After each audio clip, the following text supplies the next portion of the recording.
On this episode of the Camp Owners Podcast, Howie and I are coming off some post-conference highs, feeling all the feels, excited to talk to Chris from Transplaining for Camps.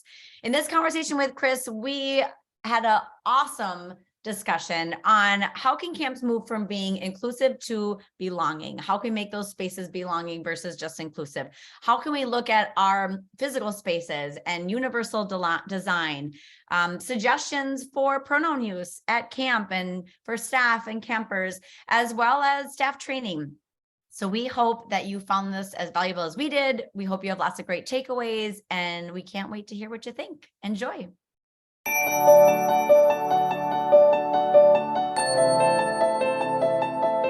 Welcome to the Camp Owners Podcast, a space for camp owners to talk about the unique aspects of camp ownership and get inspired by each other.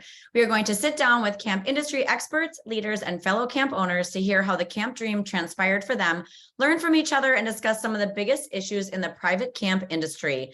Welcome, everyone. I am Kelly Shuna, co-owner and executive director of Hidden Pines Ranch Day Camp, located in Stillwater, Minnesota. Hi again, everybody. I'm Howie Grossinger. I am the co-owner of Camp Robin Hood, a day camp in the suburbs of Toronto, as well as a co-owner of Camp Walden, an overnight camp in the beautiful lake region of Ontario as well.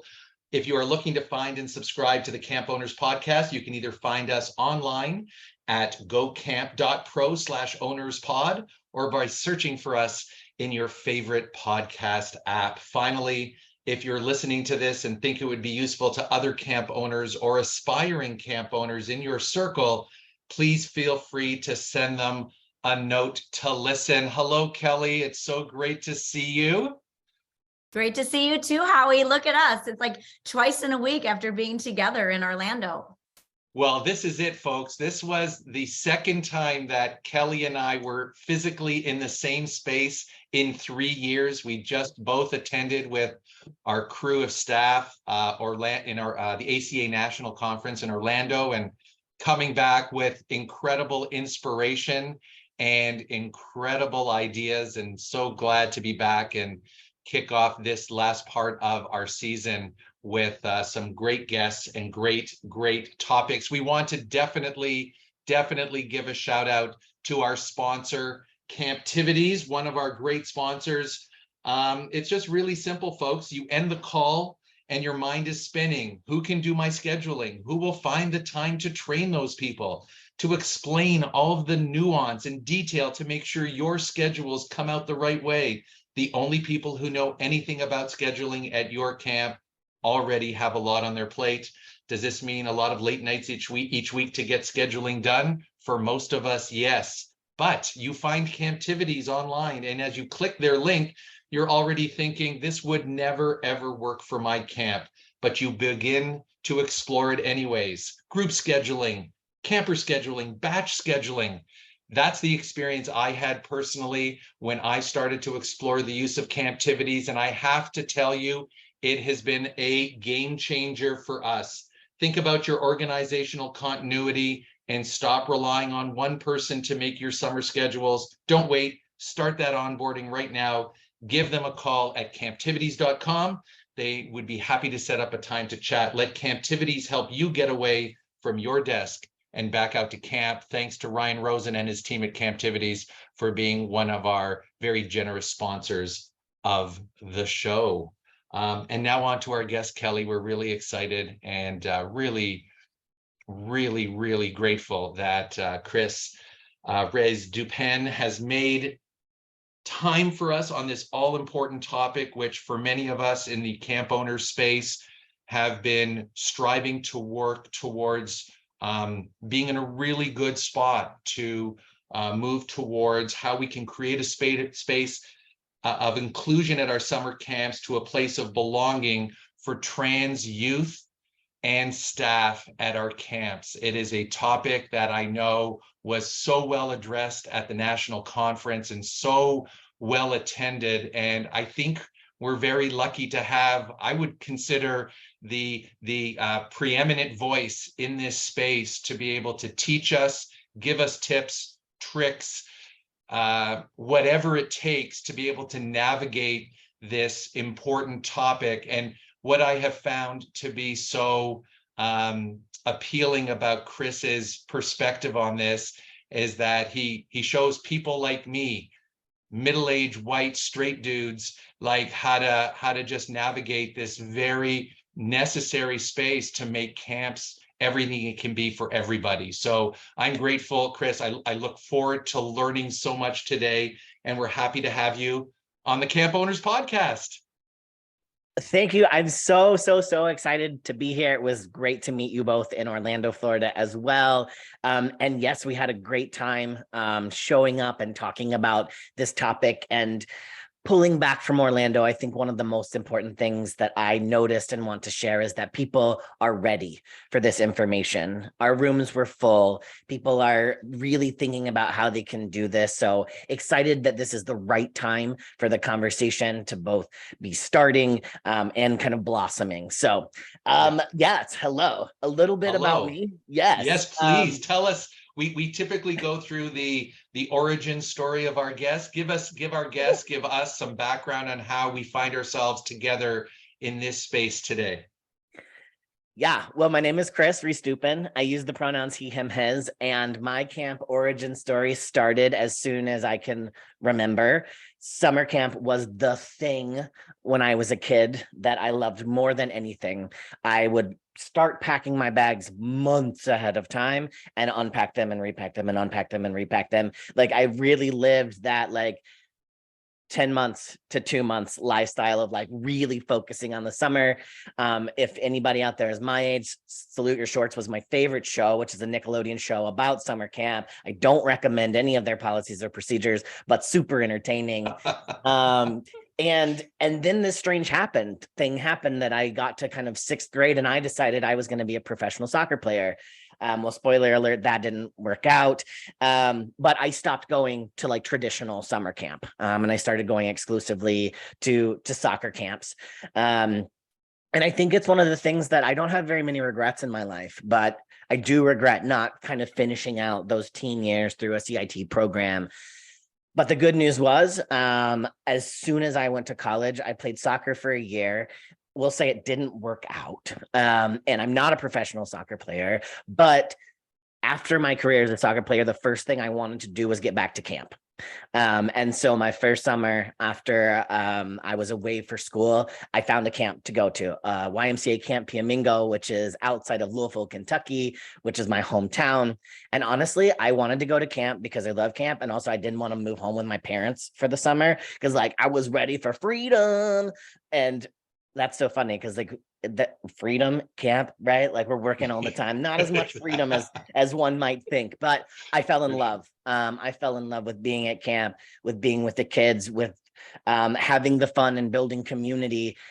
But there was one thing that was always kind of like hard in working with youth as a person who understood their identity as queer or trans. And that was that part of who I was couldn't kind of be integrated into the space. And that's just the way it was, right? Like we're talking kind of like the early 2000s and we just rolled with it. Like I loved camp enough to know that I could be quiet about this part of myself.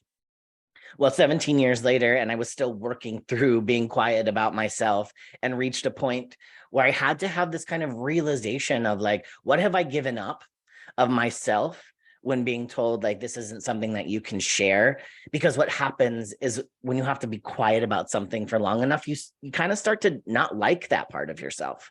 So after 17 years, I decided like, no, this is who I am. And this is who I want to be. And this is how I want to show up. And not like an in your face kind of thing. Like I think anybody who knows me knows like I'm not in your face hardly about anything. But it felt like a really important thing to start thinking about how I could share that. And we'll just say that didn't go very well either. So I ended up kind of leaving the industry for a couple of years. I actually went and had a job as the director of the city impound lot, which is, it's bad. It's bad when you're leaving camp to go work at the impound lot. But I was able to truly find myself. I also learned a lot about dealing with angry people, and that's another topic for another day. But it has truly changed the way I view camp too. So angry people at camp, come on, parents. Right, I know. Yes. I like to tell people somebody who is mad about their parking tickets almost has the exact same profile as a 7-year-old who wants to go home from camp and you won't do it. So it's all the same. It's all connected. It's all compassion. So during that time, like, I still love camp. And then the pandemic hit and I had some spare time and I was like, I can do this. I want to think about how to align folks around the idea that trans and queer kids have the same right and access to camp as everybody else. And I was shocked how ready people were. I was very surprised. And camp folks kind of at large are very much ready, but they don't always know what to do.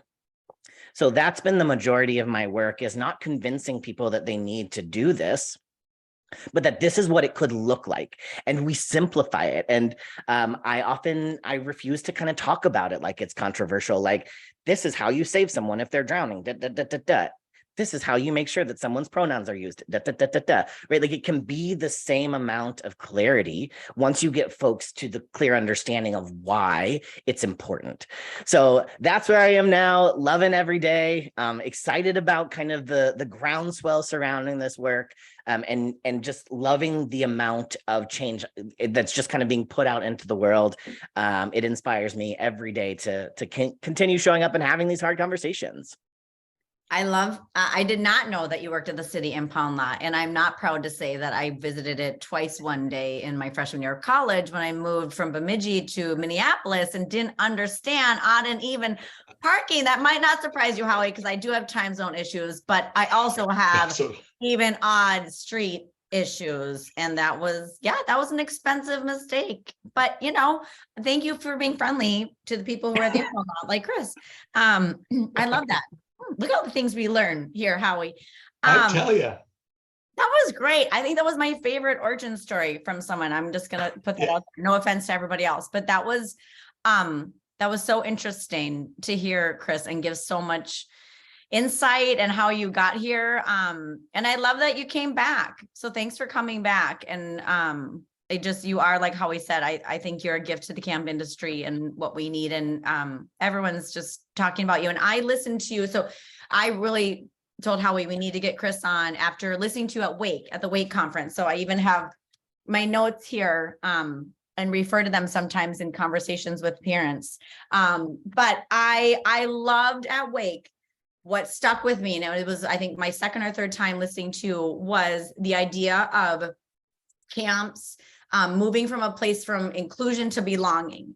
And so I'm hoping you can start this conversation just by talking about that idea with us and the importance of moving from, inclusion to belonging in the summer camp space. Yeah, thank you so much. I think we've often kind of thought about belonging or inclusion or diversity or equity at camp very much in a binary, which is very funny when it comes to like talking about my work, which is very much in the absence of binary. But we've always kind of seen it as you're either allowed to be in a space or you're not allowed to be in the space. And that is right. Like, once we say, yes, you're allowed to be in the space, like, we have done our job and we can feel really good about ourselves.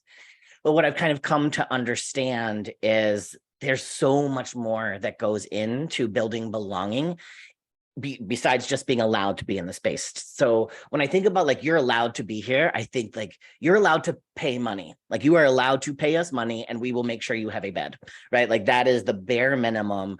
And we also have to acknowledge, like, that hasn't always been historically the case for a lot of folks in camping, right? There have been times where people have been told you're not allowed to be here because part of your identity, whether that was your race, your gender, your sexuality, etc.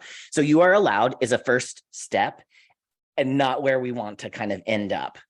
And I think where camps are mostly doing a good job, it's kind of moving into this, like, you are welcomed space. Like, we're going to do some additional work to make sure that you feel a sense of welcome, that you feel included. But then there's also, like, another kind of evolution of this where we really think about camp design, the way camps were designed and who camps were designed for, which generally didn't include people of different genders besides just male and female. So when we look at that, like, was this place built with this person in mind? Like, when we built, like physically built it, policy built it, did we build it with people of different gender experiences in mind? Most of the time, the answer to that is no. And that's okay, because that's our foundation. I talk a lot about plumbing, and we all know that when you're plumbing something, it's harder to retrofit something than build something from scratch, because you got to connect the things that already exist. And that's what we're doing, right? Is we're taking these designs of camps and policies that always weren't intended to include trans kids, and we're retrofitting. And that's really important. And that also makes it really hard, and it makes it a process, and that's okay. But ultimately, like, where the space we want to be working towards is building spaces in collaboration with the people that are affected by them. Right. So as we're talking about trans young people, are we having that policy conversation without any trans people in the room? And the answer is probably yes, right? Like, for most folks, the answer is probably yes, whether that's out of utility, whether that's we just haven't thought about it yet, or we don't know who the right expert is, or we don't want to add additional burden to our staff. There's many reasons that could possibly be the case. But we also have to understand, when we're designing from that lens with the voice that is missing, we can accurately represent what we need, right? What those folks need. So I think when we talk about this idea from inclusion to belonging, it's truly making spaces available that people don't have to do additional labor to access as their whole and authentic self, right? So, I mean, let me give you kind of a couple of examples of like what would look like maybe inclusion or belonging. So like, inclusion might look like, we will call campers by the pronouns that they ask us to use if they bring it up, right? So that's inclusive. We're going to make sure that if someone asks for a pronoun that differs from kind of what people perceive of them or what's on their registration form, we're going to use it. And that's great. Again, I don't want to knock anybody's first steps. Like, that's a really important place to start. But what belonging might look like is we are going to proactively create space for campers to share their pronouns. So anybody who uses a pronoun that differs from what people perceive don't have to do additional labor to make sure that their needs are met. So they don't stand outside. They don't feel like their existence is a burden. So they're naturally integrated into the space in a way that is just a little bit beyond ensuring that we have some reactive things in place to making sure we have some proactive things in place.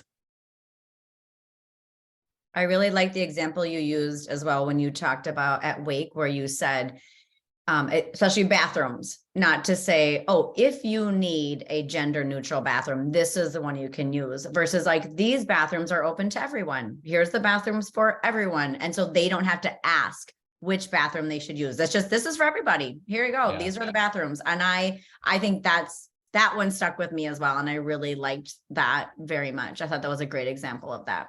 I also think that the example, like, I would never look at redesigning my waterfront without my waterfront director as part of the conversation, right? So, that, Chris, that really struck me as like, of course we need to do it this way, because we do this naturally with every other aspect. I need to put the new storage area in my kitchen. Well, the chef is going to be part of that conversation, because the perspective and the endorsement of, are we doing it the right way or comfortably or efficiently or whatever the term is given the circumstance, we naturally, I think, as camp operators have always adopted that. And I think your examples of moving towards the belonging that you're talking about needs to naturally include the people who live this every day. And I think, and boy, oh boy, I know just from my own experience, over the last several years, I've been just really, really proud, or just very, fulfilled by just the reaction I get with when I've engaged, or a member of my team is engaged, a member of our staff, particularly who's been part of the queer or trans community, who has just simply said to my assistant director, thank you for bringing me into that conversation, or what have you. And I think it's probably, camp is one of the best spaces to be able to do that, because, you know, if we're ever going to walk the walk and talk the talk about all the stuff we espouse, like, we got to be committed to those steps. So I do appreciate, you know, those examples. And I think I just simply believe we can all work towards doing that. Yeah, absolutely. And I think something that I'm always kind of reminded of, and why I choose camps, like why I choose camps and not schools or, you know, other youth programming, is because I truly do believe that camp has the capacity to do better than almost any other youth oriented space. We're not bound by school boards, which are currently a nightmare when it comes to anything that's inclusive, in many different parts of the United States, at least. But camps aren't bound by that, right? Camps have like been built on the ideas of community and belonging. So we're actually very much working within the foundation that we've already built. Right, we already have problem solving built into the fabric of our community, and respect, and learning how to live with others and problem solve together.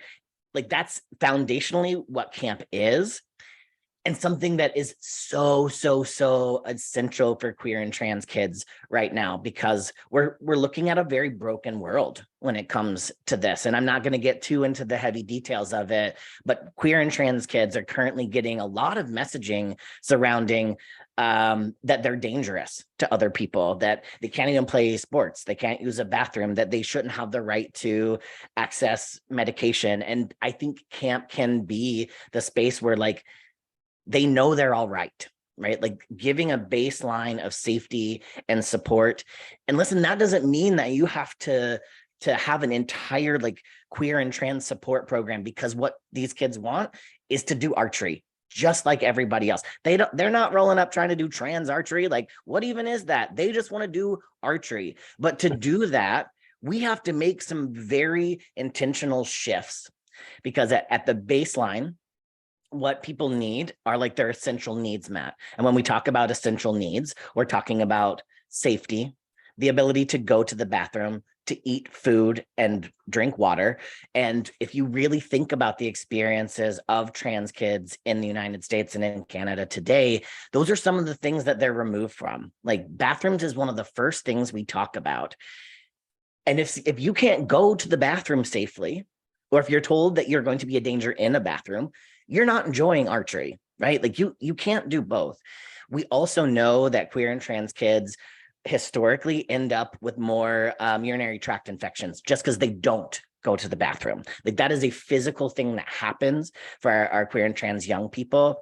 And in a camp setting, you know, kids are smart. They realize, well, if I drink too much, I'm going to have to go to the bathroom. So what do? They stop drinking water. They stop eating at meals simply to kind of overcome this. And then they can't access the essential, incredible nature of camp and community. So really thinking about building that baseline, not because we want them to have more or to be different. Kelly, to your point about bathrooms, every kid at camp should be able to have a private bathroom, period, because some people need that to feel centered and do their business, right? Like, that's not specific to trans kids. So some of these things are universal design things that make the whole camp community better, not just specifically campers of different genders or sexualities. Mhm. Well, it's interesting. Sorry, Kelly. It's interesting you bring up that last point, Chris, because we're even finding in the day camp space, for many of us who deal with the 4 to 6 year olds, quite a shift from the issues of privacy and modesty. And, you know, we all remember, you know, stories, you know, I'll call myself people of my vintage, where, you know, you'd be and you'd be in junior high and you'd all have to take a shower together, or you'd have to change in the same room, and all that stuff was just in the early 80s something. But we're now noticing at camp that even the 4 and 5 year olds around issues of feeling more comfortable having private changing experiences or things like that. And that just is a normalized kind of approach where no one, whether they're young or 12, would feel necessarily, you know, that would be a message of inclusion, belonging, and normalizing the fact that we respect that everyone will have a variety of feelings around those issues, and we're not labeling or setting people apart kind of thing. I'm assuming that is the messaging that you continue to send about how camp owners, camp operators can create the spaces that will be comfortable for everybody. Mm-hmm. Yeah, absolutely. I think the changing piece is, again, it's important by universal design. Something I always recommend is a couple of very simple rules. Nobody should have to see anybody else's body parts if they don't want to. And that is sames or difference, right? Like, I don't want to see people who have the same body parts or different body parts. And people should have the right to not have to experience that. And everybody should have the right for other people not to see their body parts, again, regardless of what those body parts are.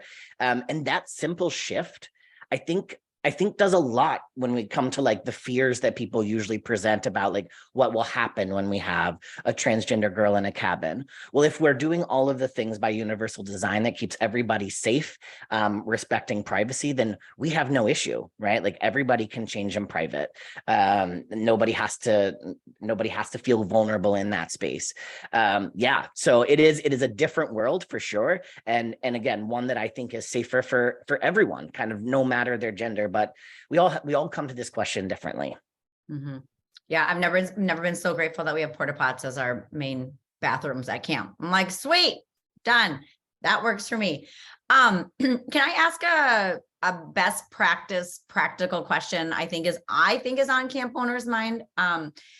Is regarding pronouns. When you talk about being proactive versus reactive and like inclusive versus belonging, I feel like I have heard from other camp owners and I've heard from camp parents too, when do you feel is the age appropriate time to, if you're going around and making introductions, hi, I'm Kelly Shuna, I use pronouns she, her. Are you encouraging camps to do that for all ages? Are you saying camps do it what feels comfortable to you? Or do you have like a best practice? Like, I think that this is developmentally appropriate or whatever at this age. And if you can't answer that, that's okay. But I think that's what camp owners are thinking a lot, and directors are thinking a lot about as they move into summer.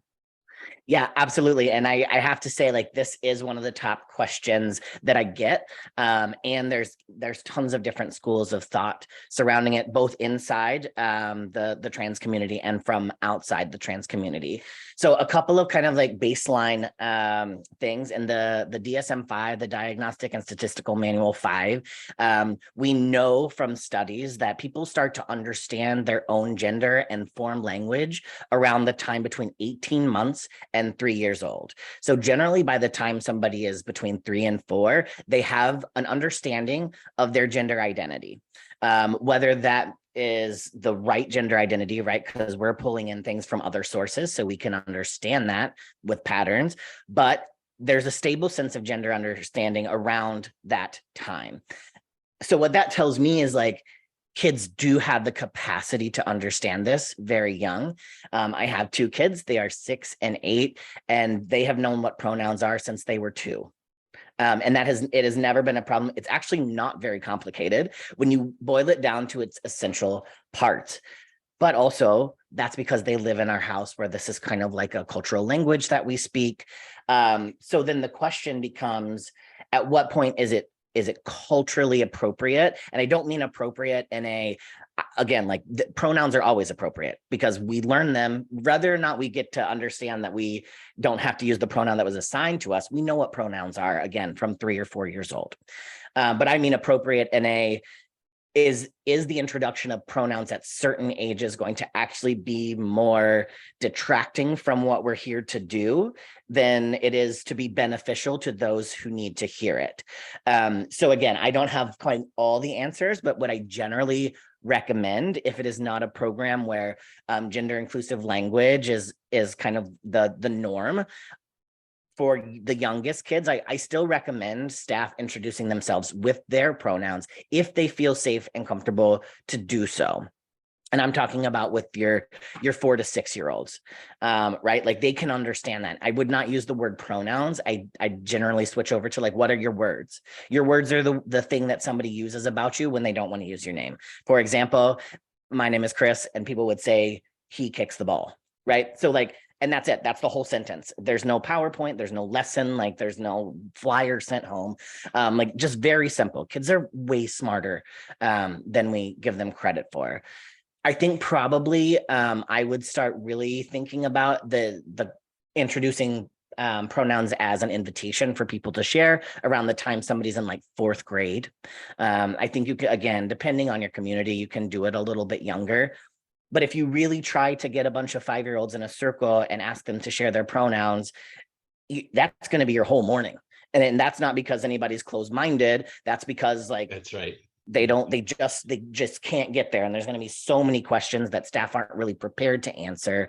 So at that age, I recommend modeling. If kids have questions, you'd let them know where the outlet of that question is, right? Like, my name is Chris. I use he, him pronouns. And if you are wondering what that is, like, find me at lunch and we can talk about it. So you're inviting people to share their questions, but not mandating that they participate in the conversation. And there's still like so much that people are talking about there. Like there's a school of thought that even somebody who's an adult person modeling their pronouns can actually change the way kids understand their own pronouns, which I think is valid. But we have to understand is we're modeling pronouns literally all the time, right? Like if I used a pronoun for you, Kelly, that is she, and you hadn't introduced yourself as she, like I'm modeling that my assumption is that is your pronoun. So assumptions abound. It's just we have to choose the ones that we want to really kind of focus in on and hone in on.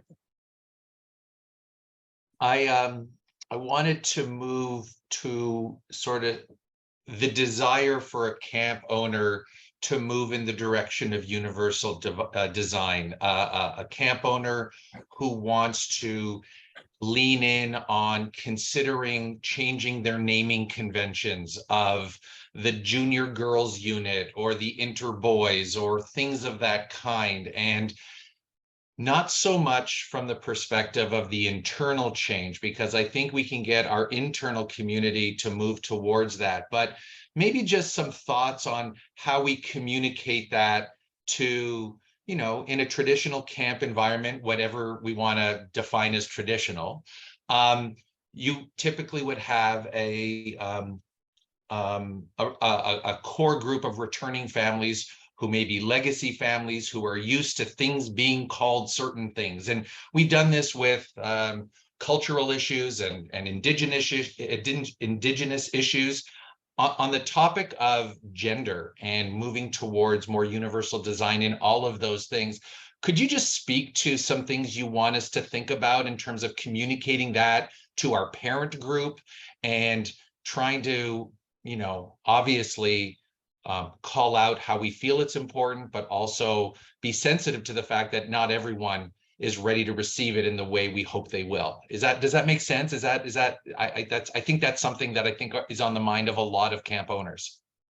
Yeah, absolutely. I think the communication piece is almost more important than the policy that you write, because I truly believe that parents should be in a consensual relationship with where they send their kids. And sometimes that means that you're not in values alignment, but at least you know that, right? I don't want my children to go anywhere where something catches me off guard, right? Like I want to be able to say, yes, I agree that pronouns are an incredibly important part of this program. And so I want to know that that's happening. So I think really it starts with thinking about the biggest questions that people are going to ask. And I have a list of questions, and I'm happy to share them for the show notes, that I always recommend camps kind of think through, because you want to proactively be able to answer them. And then you want to be really clear about why you're doing this. And all of that is rooted very much usually already in existing values that your camp has in place. Most camps have an inclusion statement. And this is just another iteration or the operationalizing of inclusion into our program. So just naming what that looks like instead of like, we welcome kids of all genders and sexualities here. What the heck does that mean? We welcome them here. So naming, this is what we're going to talk about when we talk about pronouns. This is how we're going to think about bunks. And you also always want to make sure that folks understand that it's rooted in safety. Like, we have thought about these things. We're not just kind of throwing them out there unstudied or unthought of. Because what comes out from parents is like, they do feel like it's unsafe, and essentially it's not, right? Like, as long as you're using best practices, sharing best practices, campers are going to be more safe than they were before, right? It has nothing to do with gender identity. It has to do with people's boundaries and safety, and those pieces. So I think the piece with parents is like really transparent communication that is also empathetic, right? Like, really naming, this might be really hard for you because you love your kid and this might be new. And if that is the case, please read through our FAQ, or you can reach out to our whoever it is, right? So you want to name who they reach out to, and then you got to make sure that person is super prepared with the answers, because what you don't want is for that person to not be prepared. And then it feels like that person's kind of like making the problem bigger than it already is. So well equipped with answers.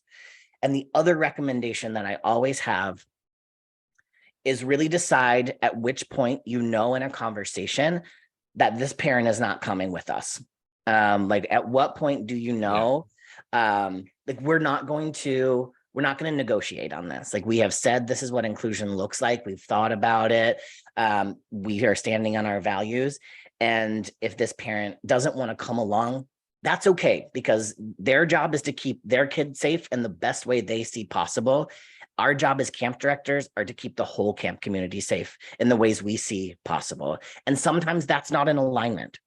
And so then thinking about the energy and expenditure there is really important, because folks, they will go around and around and around on this issue. And I love that camp people want to show up and have those conversations, and also like truly give yourself a break when it crosses a line and you cannot deliver the thing that they're asking for, which is to take away your inclusive policies. It's okay to say, do you have any other questions? Like, we're not going to be changing this policy at this time. We can continue this conversation at another time, but we're not going to change what we're doing.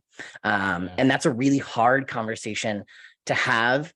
And then you always tell them, if they have a change of heart or they want to come back at any time, they will be welcomed back with open arms. Kelly, this is so wonderfully laid out, Chris. I really appreciate that, because it reminds me of the conversation some of us in the camp space had to have around vaccine policies, right? And I remember, my wife, Sari, who said, hey, I'm taking them all on. Like, you bring them to me, anybody, our whole office team, if there's a question about or questioning our position on this, she was the best equipped person to have that. And, I think we need to approach these conversations, obviously from a place of honest conviction, but also respectful of the decisions that people are empowered to make, whether or not they want to send their child in our care, in our environment, etc., and do that.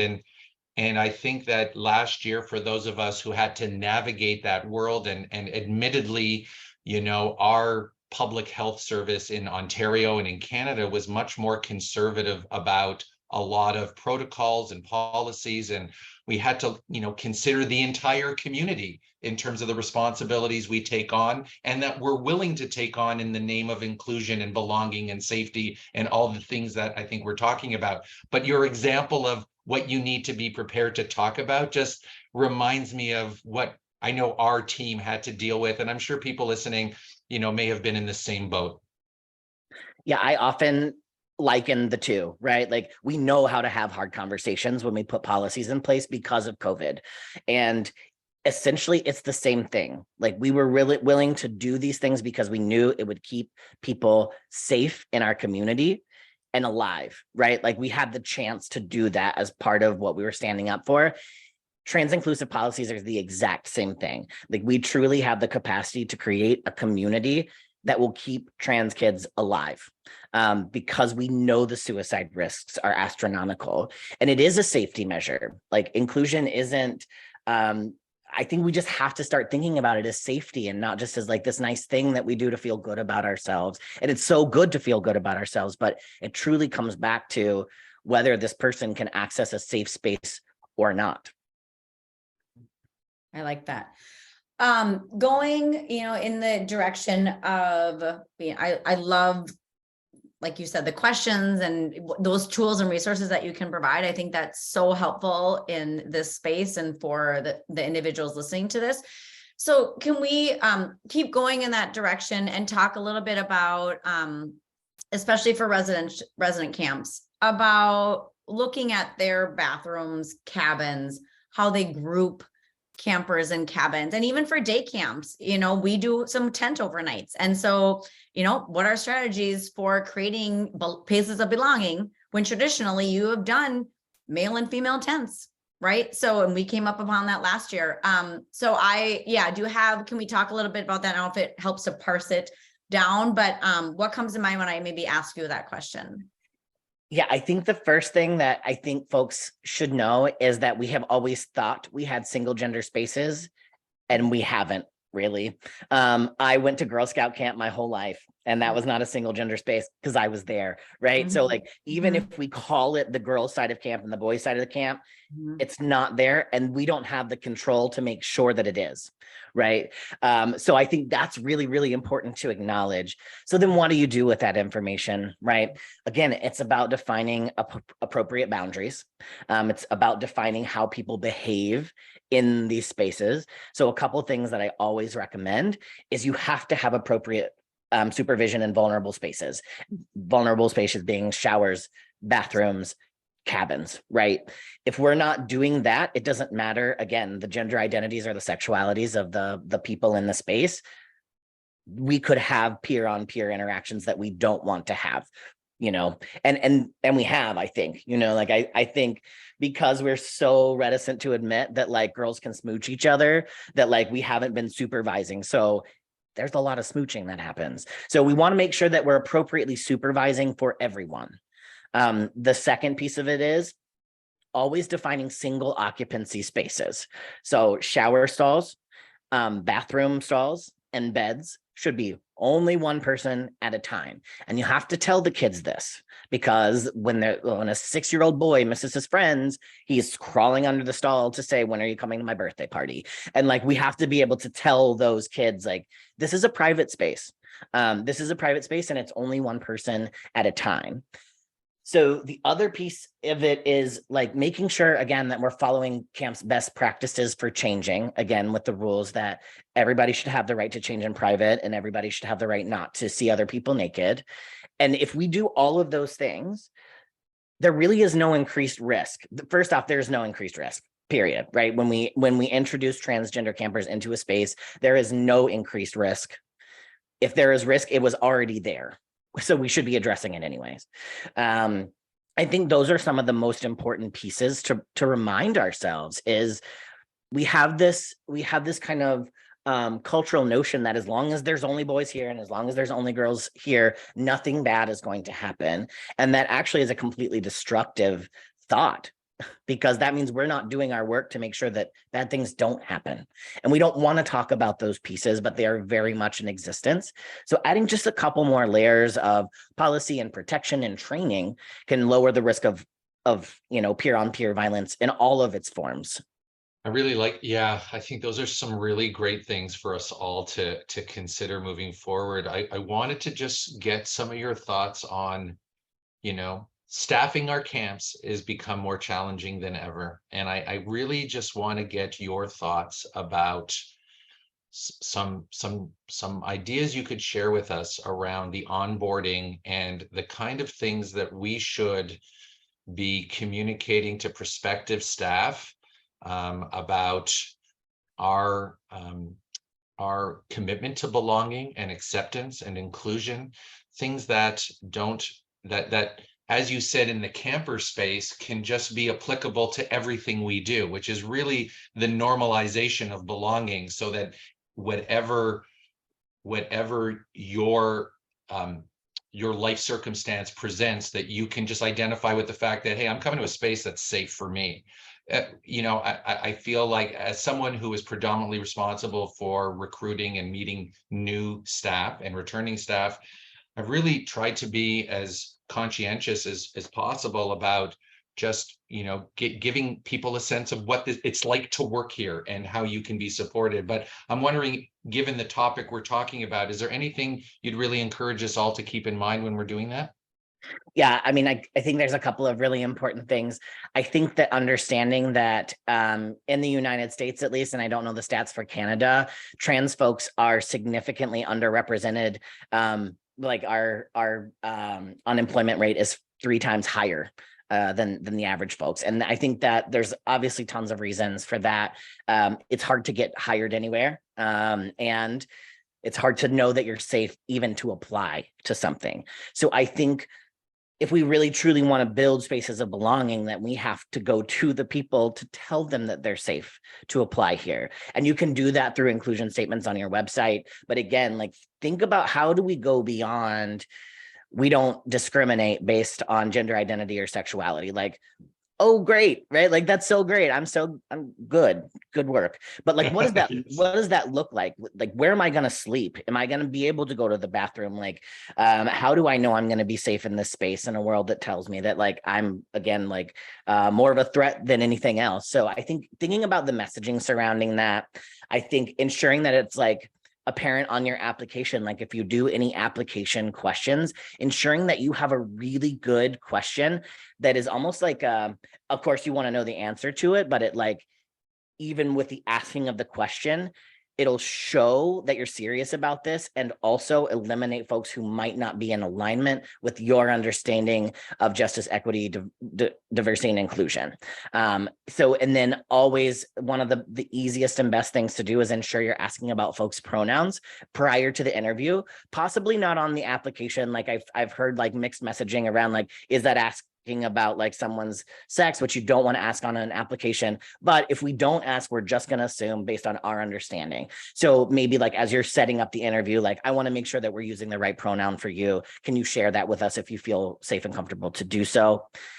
And then part of the training piece is really equipping people with an understanding of what this means, how this looks in your space. What are we training staff to have conversations about? Because kids they're in the know, right? Like, they know some of this stuff, and especially our middle school and teenagers, like, they want to push the boundaries on these conversations, and they want to talk about political things, even if they don't have the words or vocabulary. So training staff of, like, what is the camp line when it comes to somebody who's like, if you have a kid who comes in as like, I don't think that trans girls should be in sports. Like, how do you prepare your staff proactively to know what to say in that conversation? Because if we don't, they're going to be like, that's political, can't talk about it. And not addressing it is actually, like, incredibly harmful. So, like, thinking about those things, I think, is a great first step. Oh, Chris, we could just talk for hours and hours. I hope you have some, I'm sure you do, but I hope everyone listening to this is now going to go to your website and look at preparing your staff for summer, because yes, there is so much. Totally. And it is the words to use, and it's the muscle memory. And I think where I'm continually trying to get better at this, but how can I give them the words to use and practice those words at training so it comes out, that muscle memory is there. And I do think that is the biggest thing, is how do we set them up for success with the words we want them to use? Because those things do come up. So I wrote that down. I'm gonna work on that. I love it. Yeah, it literally is like saying a conversation that you've overheard kids have, and like, how would you respond to this? Now let's give each other feedback on that.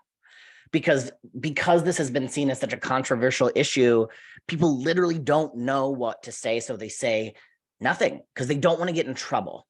And so, like, empowering staff to have the conversation, again, in alignment with your values and your mission, is going to do one of the best things. And then have them practice it until it's like talking about anything else at camp. Do you have a training like that? Like, do you have a training on the verbiage to give staff to use when they get asked? Like, I don't think trans women should be in sports. Do you have a training like that coming up? I mean, this isn't a sales pitch, but hey, let's talk about it. No, totally it is. Let's do it. Let's go for it. Totally down for that, Kelly. Yeah, absolutely. Last summer, I developed a frontline training that is recorded asynchronous videos that also have activity sets in them. So it's like I present a video about like frontline conversations, and then staff have a workbook they go through where they script out the answers, and it's facilitated by somebody on staff. So that resource exists. Basically treating or teaching staff how to have conversations, know the language, know what to do if a kid comes out, know what to do about bathrooms, all of those pieces, like the mental health pieces of when to report what's happening. So it's all in that frontline asynchronous training that I have.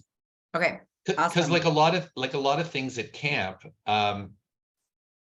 it's not if these conversations are going to happen, it's when they happen, because they are going to happen, right? Yep. I mean, we're bringing kids together from different value systems, different living experiences, and it's only natural, like anything else.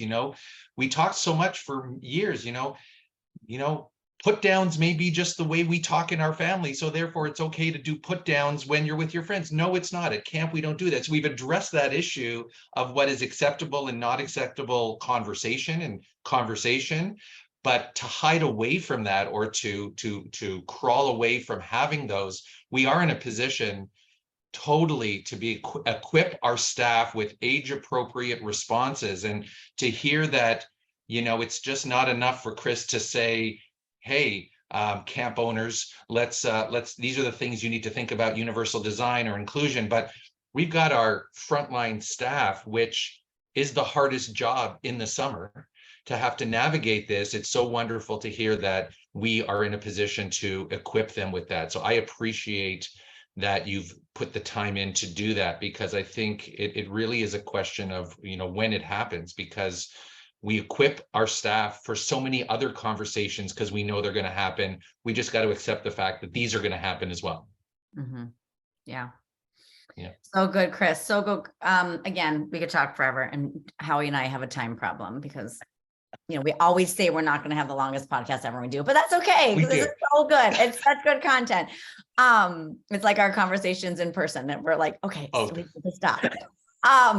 But before we move into our final sponsor and our inspiration moment, is there any other things you want to share with camp decision makers right now, or we want them to consider as we close?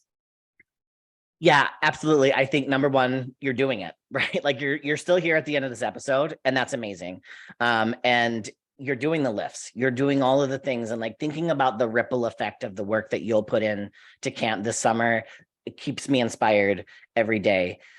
I think the other piece to say is I have not worked with a camp yet who has lost more than they have gained, right? So of course, like you're going to have parents who are a little bit angry, and it's going to be hard, and you're going to have hard conversations. And then the payback of that is that you have now created a space that is safe. And once trans kids find a space of safety, they're going to tell all of their friends. And that's going to bring in more and more people, and more love, and more joy. And like, that's where it's at, is like getting through the hard stuff, but also acknowledging like the deep beauty that comes along with that is something that we have to just continually kind of hold for the work that we're doing. Mm-hmm. That gave me goosebumps in the best of ways. So yeah, really great. Awesome.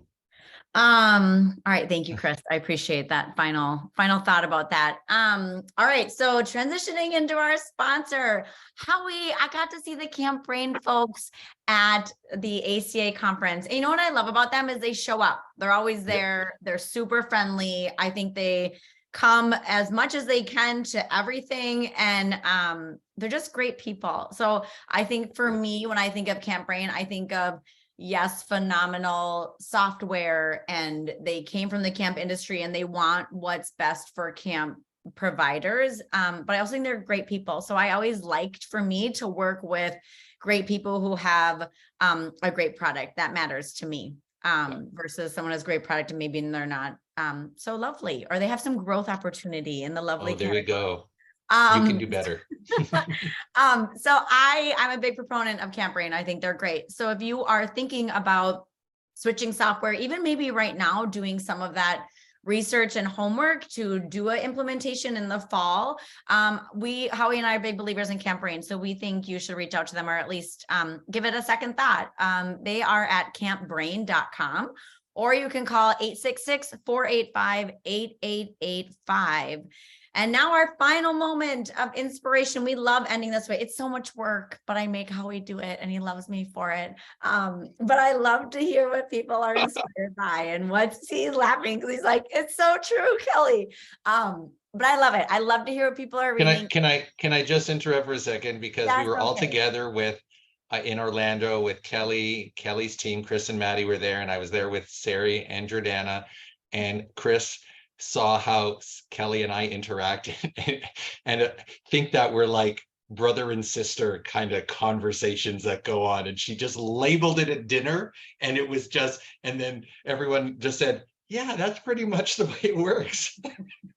So that was really very observant, and probably pretty accurate too.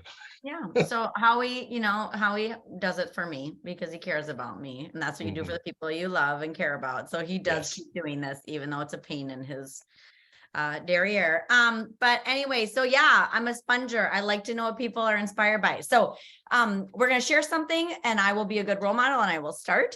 And so I learned about this at the CODA conference, and this speaker was here. So it's the book called Nervous Energy: Harness the Power of Your Anxiety by Dr. Chloe Carmichael. And what I really liked about this book was it has basically 8 tools for dealing with anxiety. And 4 were like how to lean into it, like what to do with it. If you have, the good time to deal with it. And then 4 tools were like how to pivot away from it. So it's not going to serve you in that moment. How do you pivot away from it, whether you can come back to that or not? So I love these tools, and I plan on using some of those in my staff training session about coping strategies and dealing with anxiety and mental health. So I love that. So I'm going to put the link in the show notes. So that's mine. Howie, do you want to go next? For sure, Kelly.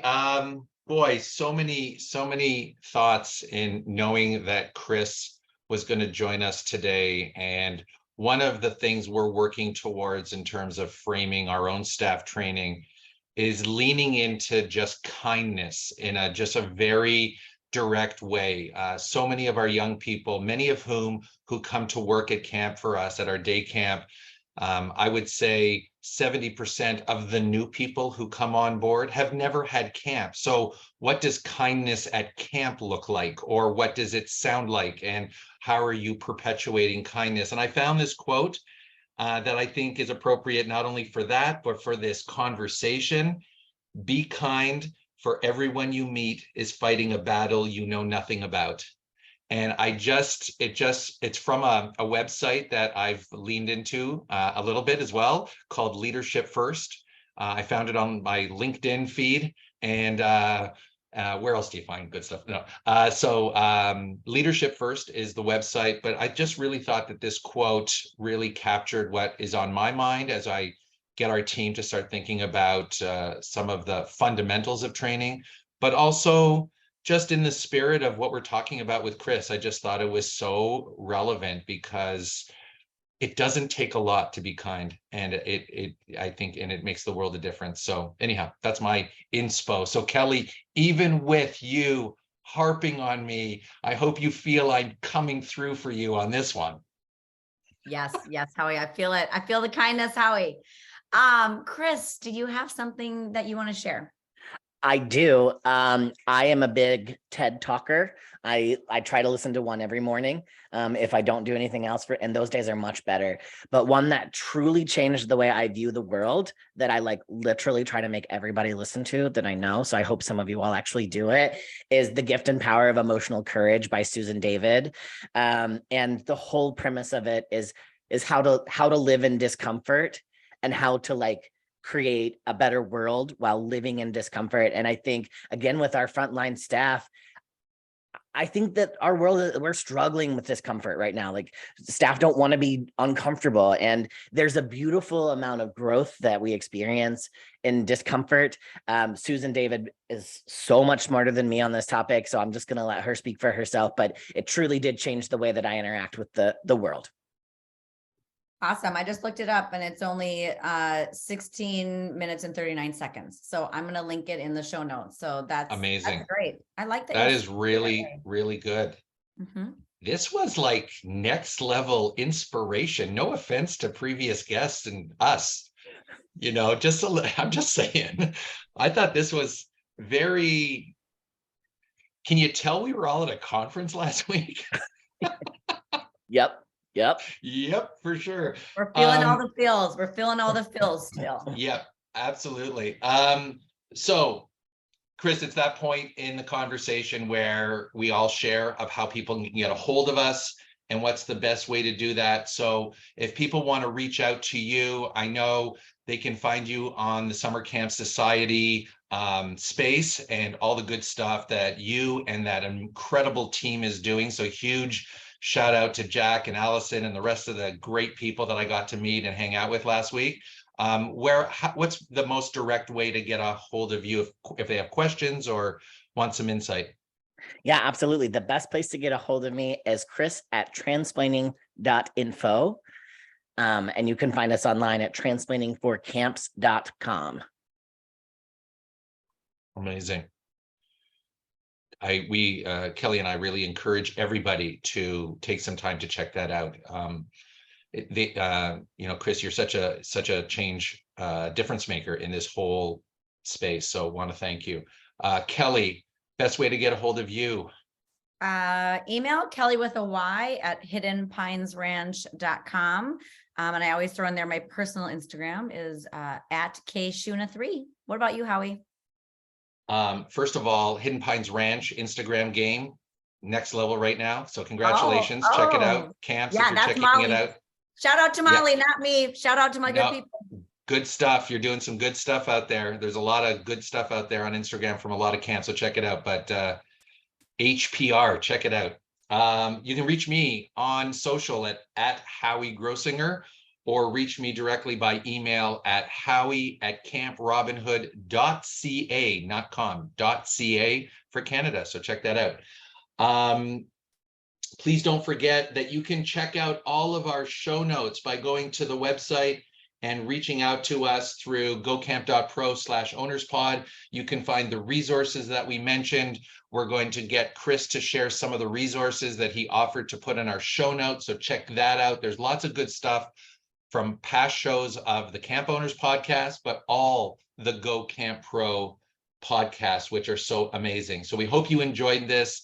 Chris, such a pleasure, an honor to have you on the show. Keep doing the good work. And people, you gotta just check out all the stuff Chris is doing. Kelly, so awesome to see you again. Tri-State's coming up. So a lot of us are going to see each other at Tri-State. So for those of you out there who maybe by the time this has aired, you would have been at Tri-State, take it all in. It is an amazing, amazing conference. So from Kelly and myself, want to thank you for joining us, and we can't wait to see you and have you join us on the next Camp Owners Podcast.